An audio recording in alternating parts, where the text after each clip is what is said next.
In 1960, a journalist sneaked his way into the church to photograph Padre Pio. But what he experienced defies reason. Stay tuned to hear this exciting story.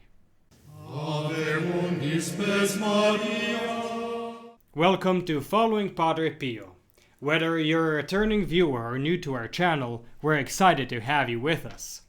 Padre Pio, a Capuchin friar, mystic, and miracle worker, continues to inspire and intercede in powerful ways today. Join us as we share new videos and shorts 5 days a week, diving into the extraordinary life and miracles of this beloved saint. Discover how Padre Pio's legacy can touch your life and the lives of your loved ones. Subscribe now and let's embark on this spiritual journey together. And now to today's story. Today I'd like to share a captivating story that not only showcases the incredible life of Padre Pio, but also unfolds like an exciting adventure. This account comes from the book Amazing Miracles of Padre Pio and the Stories Behind Them by Frank M. Riga. Our story centers on Mario da Renzis, a journalist for the Italian newspaper Il Tempo, who was assigned to cover Padre Pio. Listen to this. It was 1960, and at the time, the national press was focusing on the stigmatized friar from San Giovanni Rotondo. In an era becoming saturated with materialism, the example given by this humble servant of God constituted a ray of hope amidst the darkness of modern society. Consequently, Mario's editors at Il Tempo assigned him to report on and photograph the friary, the crowds, and the beloved friar himself. The little town of San Giovanni Rotondo had been portrayed in the media as a mecca for those on summer holidays, with tourists regarded as a great source of income. When Mario arrived at San Giovanni Rotondo for the first time, he made a quick tour of the area, admiring the convent church, the new hospital, and noting the many shops and movements of the people.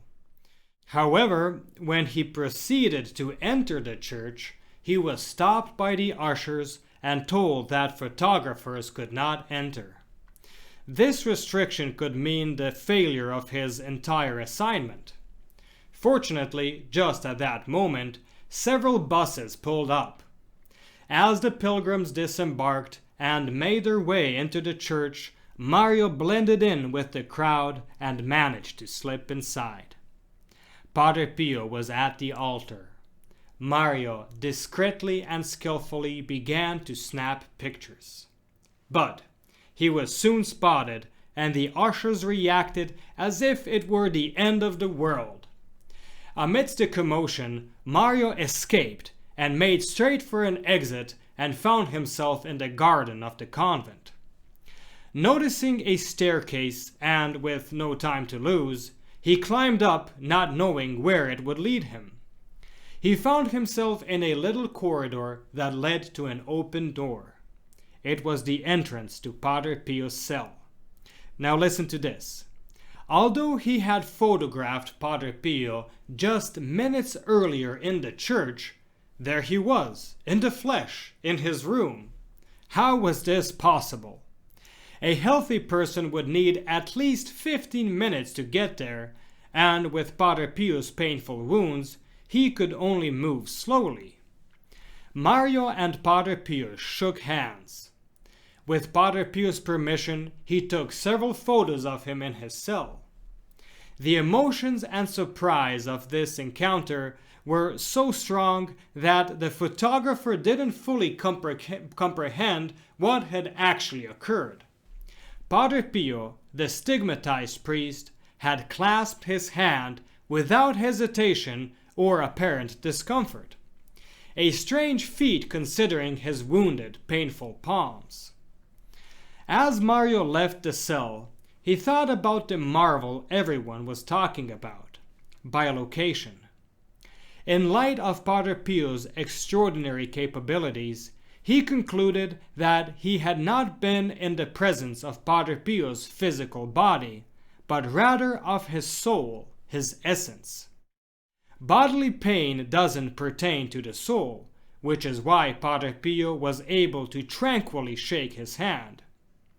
With his photography assignment completed, Mario visited local shops for souvenirs before returning to Rome. Back at the newspaper's offices, he developed his photos, which turned out beautifully. Padre Pio celebrating Mass, the moment of communion, the large crowds. However, when he looked at the pictures taken with Padre Pio in his cell, he noticed a strange anomaly. The room was clearly visible, but Padre Pio was nowhere to be seen. Although his assignment at San Giovanni Rotondo was a success, and Il Tempo sold out at the newsstands, Mario kept his experience private. He never told anyone about what happened.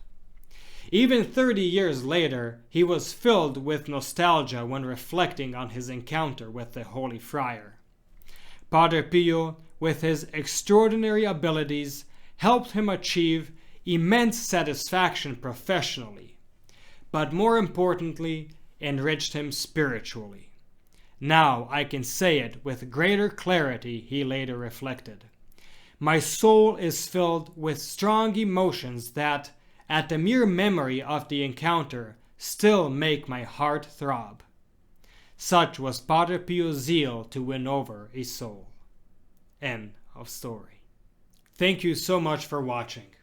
Your support means the world to us. If you enjoyed this video, please like it and share it with your friends.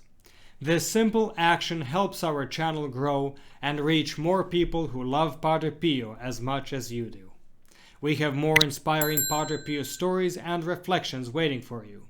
Check out the specially recommended videos on the end screen or click the links in the description below for a full selection of great content, including our Padre Pio Thoughts for the Day playlist. And don't forget, you can also enroll your Mass intentions for next Friday's Padre Pio Holy Mass. The link is in the description below. Thank you for being a part of our community, and stay tuned for the next video on the life of Padre Pio.